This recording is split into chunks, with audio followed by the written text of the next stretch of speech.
Muy bien, la siguiente superestructura mental de la cual vamos a hablar se llama el método corporal, que tal como infiere el nombre, básicamente es utilizar el cuerpo humano como mecanismo para organizar nuestras pistas de recuperación visuales.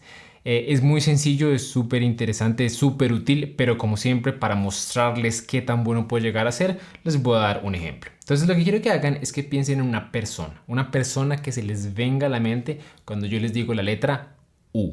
¿Listo? Entonces puede ser cualquier persona, un familiar, un amigo, lo que ustedes quieran. ¿Listo? Pero quiero que pausen el video y dense un minutico para genuinamente pensar una persona, tenerla vivamente en la memoria. Muy claramente, si quieren pueden buscar una imagen de la persona, una foto para tenerla aún más clara. Y una vez ya la tengan, ahí sí pasemos al ejercicio. Entonces, para este ejercicio lo que quiero que ustedes hagan es que se imaginen enfrente de ustedes a esta persona que les recuerda la letra U. Y lo primero que quiero que hagan es que imagínense que en la cabeza de esta persona hay una canasta, como esas canastas que utilizan en los pueblos para llevar varias cosas en la cabeza, que tienen como mucho equilibrio. Imagínense tal cual así una canasta encima de la cabeza de esta persona. Y esa canasta va a tener tres elementos. El primero de ellos es aceite. Entonces imagínense una botella gigante de aceite, ¿sí? Que se está rebosando. De hecho, ustedes quiero que se imaginen tal cual que el aceite está cayéndose, derramándose como por una mitad de la cara de la persona. Imagínense como lo desagradable que se vería eso. Bien. Y después de eso, después de aceite, al ladito del aceite quiero que se imaginen un pegante, ¿cierto? Pero este pegante no es cualquier pegante, es un pegante que fue importado a Estados Unidos, por lo tanto dice glue, G-L-U-E, glue. ¿Listo? Aceite, glue.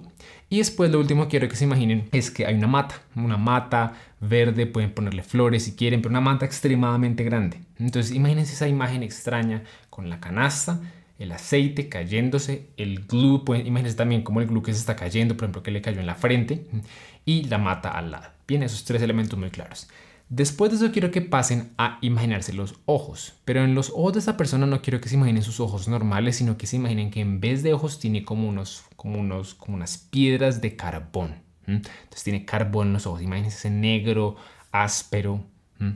Y no solo eso, sino que quiero que se imaginen que la persona coge con un fósforo, lo prende y enciende sus ojos, enciende ese carbón de sus ojos. Entonces queda carbón con fósforos y quemándose. Entonces imagínense esa imagen como medio diabólica, así tal cual. Después de eso quiero que pasen a la nariz. Y en la nariz se imaginen que en vez de nariz esta persona tiene como una trompa, como esas trompas de los ornitorrincos. En caso de que no sepan cómo se ve eso, más o menos es de esta forma. Bien, nariz de ornitorrinco. Imagínense lo raro que eso se vería. Y después de eso pasemos a la boca. Y quiero que en la boca se imaginen que esta persona tiene toda la boca llena de un cítrico. El cítrico de su elección, puede ser limón, por ejemplo. Entonces imagínense tal cual el limón ahí verde o amarillo, el que ustedes quieran ponerle, grande, la persona casi que no puede hablar porque tiene ahí el limón. Imagínense la cara que está haciendo de probar ese cítrico. Imagínense de hecho si ustedes intentaran probar ese cítrico, cómo se sentiría. Entonces imagínense eso. Después de eso quiero que imaginen que la persona en el cuello tiene como un collar con aspas. Las aspas, en caso que no sepan, se ven más o menos de esa forma. Entonces imagínense unas aspas increíblemente grandes, como una cosa desproporcional, como 2 veces el tamaño de la persona, tal cual. Entonces imagínense las aspas ahí. Y uno dice, ¿cómo esta persona? ¿Por qué tiene aspas? Entonces, bueno, tiene unas aspas ahí. Debajo de eso, quiero que imaginen el tórax de la persona, que en el tórax tiene puesta una camiseta argentina. Entonces imagínense tal cual, así la albiceleste, rayas azules con blanco, toda la cosa. Pero esta camiseta es extraña, porque esta camiseta en la parte de adelante no tiene lo que usualmente está en la camiseta argentina, sino que tiene una S de Superman. Entonces es como un crossover ahí extraño, una S de Superman grande en la camiseta de Argentina. Argentina y Superman. Muy bien. En la parte de atrás quiero que se imaginen que tiene ahí el famoso 10 de Argentina, pero en vez de decir Messi, lo que dice es Nina. Entonces ustedes dicen, tan raro, ¿quién es Nina? Bueno, esta camiseta es de Nina. ¿Quién sabe qué es Nina? Pero dice Nina. Argentina, Nina 10. Perfecto. Y lo último que quiero que se imaginen es que la persona en sus pantalones, que pueden ser jeans, drill, lo que ustedes quieran, están mojados. La persona se orinó, están mojados y imagínense como que está avergonzada porque se le está derramando por ahí, se está goteando. Entonces imagínense toda esa escena. Lo que quiero que hagan ahora es que intenten pausar el video y repasar todo lo que dijimos. Cada uno de los elementos, el aceite, que el glue, que yo no sé qué, uno por uno. Y una vez hayan hecho eso, ahí sí paso a explicarles cómo esto nos puede ayudar a acordarnos de un ciclo de bioquímica. Muy bien, entonces créanlo o no, nosotros con el ejercicio que acabamos de hacer, básicamente memorizamos todos los intermediarios de este ciclo de bioquímica, que es el ciclo de la urea. Entonces les voy a explicar cómo funciona eso. A propósito, aquí no nos estamos memorizando las enzimas, que son estas en azul, no. Les voy a enseñar al final de este curso, como en los últimos videos, una manera sencilla de recordar estas enzimas, ¿cierto? Sin siquiera memorizarlas, simplemente como deduciéndolas, les voy a enseñar cómo hacer eso. Pero por ahora concentrémonos simplemente en los intermediarios o metabolitos, que son los que están en amarillo. Entonces, quiero que recordemos que era lo primero que tenía esta persona que pensábamos cuando pensamos en la letra U. Bueno, ustedes ahora ya entienden que la letra U es precisamente de urea. Bien, entonces, ¿qué era lo primero que tenía? Tenía en la cabeza una canasta con 3 cosas. ¿Cuáles eran? Aceite, ¿cierto? Glue y una mata. Aceite, glue y una mata. Aceite, glue y una mata. Bueno, eso suena muy parecido a acetilglutamato. Aceite, acetil, glue, tamato. Acetilglutamato. Entonces, cuando veamos estas 3 cosas en la canasta, vamos a recordar acetilglutamato. Lo siguiente que vamos a recordar después de esto es que la persona tiene abajo que tenía los ojos, y en los ojos tenía ¿qué? Carbón. Y ese carbón lo habíamos puesto en fuego con unos fósforos. Bueno, es para acordarnos del carbamoil fosfato. Entonces el carbón nos acuerda del carbamoil, los fósforos del fosfato. Carbamoil fosfato. Uno tiene que hacer la asociación, uno tiene que repasar esto, ustedes ahorita lo van a repasar. Pero una vez uno se acuerda del elemento, es mucho más fácil recordar el nombre técnico. Después de eso pasamos a la nariz. Y la nariz de un ornitorrinco, correcto. Entonces eso es para recordar el siguiente metabolito, que es la ornitina, que se va a mezclar con este carbamoil fosfato para generar el siguiente intermediario que lo podemos recordar utilizando la boca, porque en la boca tenía un cítrico. Ese cítrico nos va a acordar de la citrulina, que es el siguiente intermediario. Entonces fíjense, lo voy a resaltar por ahora, luego les explico por qué. Todos los metabolitos que vamos a explicar están en la cabeza, están en la cara y cabeza. Bien, tenerlo en cuenta. Bueno, pasemos a lo siguiente. Entonces, en el cuello, ¿qué había? Había unas aspas, ¿cierto? Un collar con aspas. Eso es para acordarnos que el siguiente intermediario es el aspartato. El aspartato. Ese aspartato se va a unir con la citrulina para darnos el siguiente intermediario, que lo vamos a recordar con la parte de arriba, con el tórax de la camiseta argentina, ¿cierto? Entonces, esa camiseta argentina nos va a dar la primera palabra de los siguientes 2 intermediarios. Pero el primero se va a complementar con lo que tenía esa camiseta argentina al frente. ¿Qué era?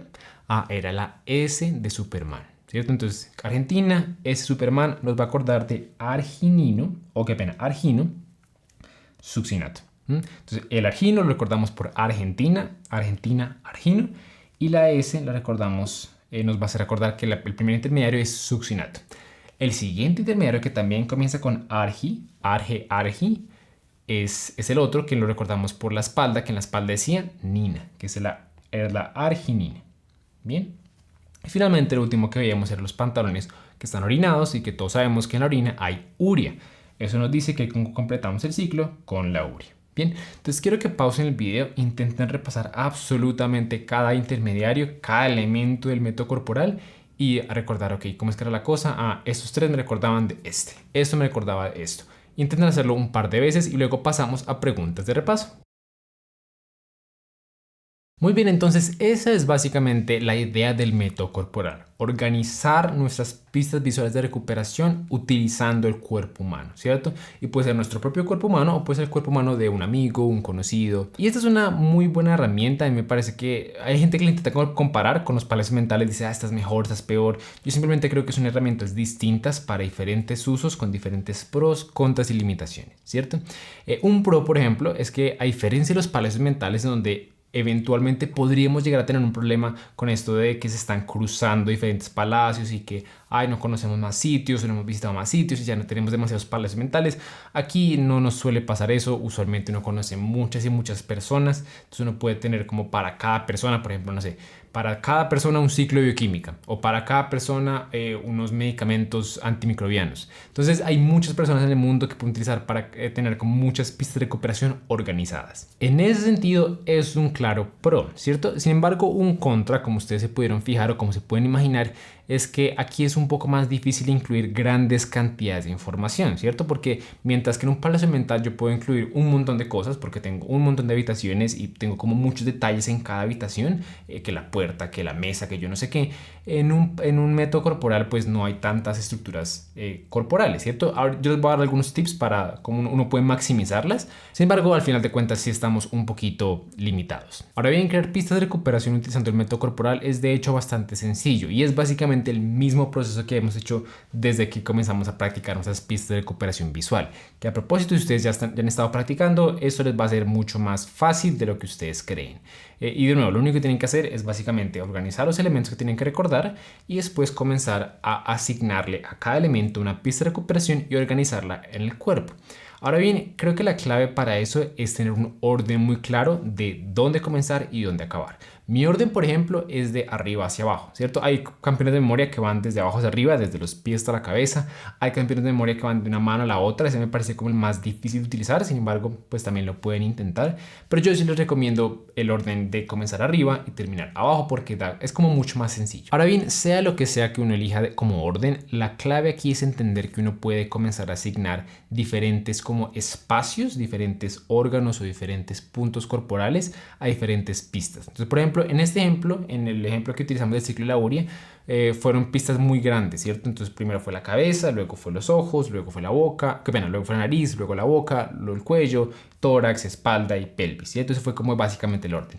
Sin embargo, si yo quisiera meter un poco más de información, yo puedo ampliar esos puntos. Por ejemplo, puedo comenzar en la cabeza, luego puedo pasar a la frente, luego puedo pasar al ojo, luego puedo pasar a la oreja, luego puedo pasar a la nariz, luego puedo pasar a los labios, ni siquiera a la boca, a los labios, luego puedo pasar ahí sí a la lengua o a la boca, luego al mentón y luego a la manzana de Adán, etcétera, etcétera. Entonces, como ustedes pueden ver, yo puedo generar puntos como mucho más detallados y así meter un poquitico más de información. Ahora bien, el siguiente consejo que yo aprendí con el tiempo y que creo que puede ser muy útil en medicina es utilizar los mismos límites naturales del cuerpo para recordar más información de la que estoy poniendo solamente como con las pistas. Entonces, por ejemplo, fíjense que aquí hay unos intermediarios que se ubican dentro de la mitocondria y unos que se ubican afuera de la mitocondria, ¿cierto? Algo que ocurre adentro y otras cosas que ocurren afuera. Bueno, a veces en medicina vale la pena recordar qué ocurre dónde. Entonces, la forma en la que yo hice para recordar cuáles ocurren dónde es asegurarme de que todos los intermediarios de la mitocondria estuvieran en la cabeza, ¿cierto? Y el resto de ahí para abajo todo estuviera afuera. Entonces, fíjense que el último intermediario, que es la citrulina, que es, no sé, lo recordábamos por el cítrico, está precisamente aquí, la ornitina también está aquí, todo está dentro y de ahí de las aspas para adelante el resto ocurre afuera. Entonces uno puede utilizar mecanismos similares para organizar diferentes tipos de información que yo tengo que recordar. Mire, es que esto ocurre aquí, esto ocurre allá, o sus intermediarios son importantes porque tienen estos eventos adversos y esto no aplica. Entonces hay muchas maneras, pero los límites naturales del cuerpo pueden ayudarnos a tener más información y recordar más datos. Y grosso modo, básicamente son como los grandes consejos de cómo aprovechar y cómo hacer buenas pistas de recuperación utilizando el método corporal clásico, ¿cierto? Sin embargo, algo que les quiero llamar la atención es que el método corporal se puede aplicar de otras formas un poco menos típicas, pero que también pueden ser bastante útiles. Por ejemplo, una manera que a mí me sirvió mucho el método corporal durante la carrera era era como con gestos, ¿cierto? Como gesticulaciones, como con maniobras, cosas por el estilo. Entonces, por ejemplo, la forma en la que yo te recordaba en la carrera la ubicación de los receptores muscarínicos clave, que son 3, M1, M2 y M3, era con la cruz, ¿cierto? La cruz que muchos cristianos utilizan. Bueno, esa cruz me acordaba de que el receptor M1, que es lo primero que uno hace con la cruz, estaba en el cerebro principalmente. El M2 estaba principalmente corazón y M3 pulmones, ¿cierto? M1, M2, M3, M1, M2, M3. Otra cosa que yo hacía como con gestos era recordar los signos de shock que uno tiene que tener presentes en el ACLS. El ACLS todos los médicos lo tienen que hacer. Es muy frecuente y uno de los criterios puntuales que ayuda a decidir cuál es la conducta es si el paciente tiene signos de shock. Y esos son 5. Entonces yo siempre todavía lo recuerdo así. Entonces primero está frente, yo básicamente hacía esto. Frente, 2 veces acá, aquí salía. Entonces, ¿por qué funcionaba eso? Frente me hacía acordar que alteración del estado de conciencia era el primer signo de shock. Lo segundo había 2 acá. Entonces uno era dolor torácico isquémico, ese era otro signo que era válido como shock en ACLS, y el siguiente era como una insuficiencia cardíaca aguda, ambas cosas del corazón. Entonces, alteración del estado de conciencia, dolor torácico isquémico, insuficiencia cardíaca. luego pasaba acá, porque aquí es donde se mide la tensión y el otro criterio es hipotensión, y finalmente pasaba así. Este probablemente es el que menos le sirve a la gente, pero a mí me funcionaba, que es como signos clínicos de shock. Por ejemplo, piel muy pálida, piel moteada, mala perfusión periférica, como cosas que uno usualmente ve en las manos, por el estilo. Entonces, yo sé que era como el peorcito, pero a mí esta estrategia para recordar me ayudaba bastante a memorizar esos signos de shock en el ACLS. Otro tipo de estrategias que también utilizan el método corporal, o bueno, se basan como en el cuerpo humano, son estrategias netamente visuales, ¿cierto? Entonces, por ejemplo, esta es una estrategia que estoy seguro que muchas personas que se han preparado para los STEPS, para el USMLE, los exámenes de residencia en Estados Unidos, han visto, que se llama Chemoman. Chemoman. Entonces, Chemoman, básicamente, como dice el nombre, nos acuerda de los como principales, bueno, tal vez no los principales, pero como los eventos adversos más preguntados de cada tipo de quimioterapia. De ahí viene precisamente lo de quimo. Entonces, obviamente no lo voy a explicar todo, pero fíjense, por ejemplo, que esto de aquí, que está así como con una C, está precisamente en las orejas y en los riñones. C y C, C y C. Bueno, es para recordarnos que la cisplatina y la carboplatina, que son como dos quimioterapéuticos, generan nefrotoxicidad, nefrotoxicidad y ototoxicidad. Nefrotoxicidad, ototoxicidad. De la misma forma, la doxorubicina, ¿cierto? Que está aquí en el corazón, la D, tiene cardiotoxicidad. Entonces, por eso está en el corazón. Y bueno, por ejemplo, también fíjense que los brazos están pintados como si fueran unas Vs. Eso es para recordarnos que la vinblastina causa neuropatía periférica en las extremidades. Entonces fíjense que aquí básicamente lo que están haciendo es utilizando el cuerpo humano, le están poniendo pistas visuales, lo están transformando y eso hace que memoricemos un poquito más fáciles los eventos adversos de esto. Entonces sí, este Chemoman es una como muy buena ejemplificación de que el método corporal se puede extender un poquitico más allá de simplemente imaginarse cosas, sino pintarlas de cierta forma. Y de hecho uno puede utilizar estrategias similares para recordar otro tipo de cosas incluso más como sencillas, más específicas. Por ejemplo, digamos que yo quiero recordar dónde están los receptores beta-adrenérgicos del cuerpo humano. Entonces hay receptores beta 1 y beta 2. Y estos están en los pulmones y este está en el corazón. Bueno, una forma sencilla de recordarlo es, por ejemplo, recordar que aquí está beta 1 y aquí está beta 2 y precisamente son dos beta. Entonces fíjense que aquí básicamente lo que yo hice fue dibujar unos pulmones, ¿sí? Como en forma de B y un corazón que precisamente es solo un B. Entonces, ¿cuál es el que es solo uno? El corazón, entonces ese es beta 1. ¿Cuál es el que tiene dos? Los pulmones, que es beta 2. Entonces es una manera como muy sencilla, uno lo puede pintar, uno por ejemplo puede estar así tomando sus notas y llega y hace un dibujito así y esto ayuda un poquitico más a recordar la información. Y bueno, así como estos hay cientos de ejemplos que podríamos dar, sin embargo pues ya creo que hemos dado las herramientas necesarias y los consejos para que ustedes puedan comenzar a practicar y crear sus propias pistas de recuperación utilizando esta técnica que al final de cuentas, como hemos dicho, es lo más importante, que practiquen. Entonces, para que practiquen les vamos a dar dos ejemplos que pueden utilizar para crear sus propios métodos corporales.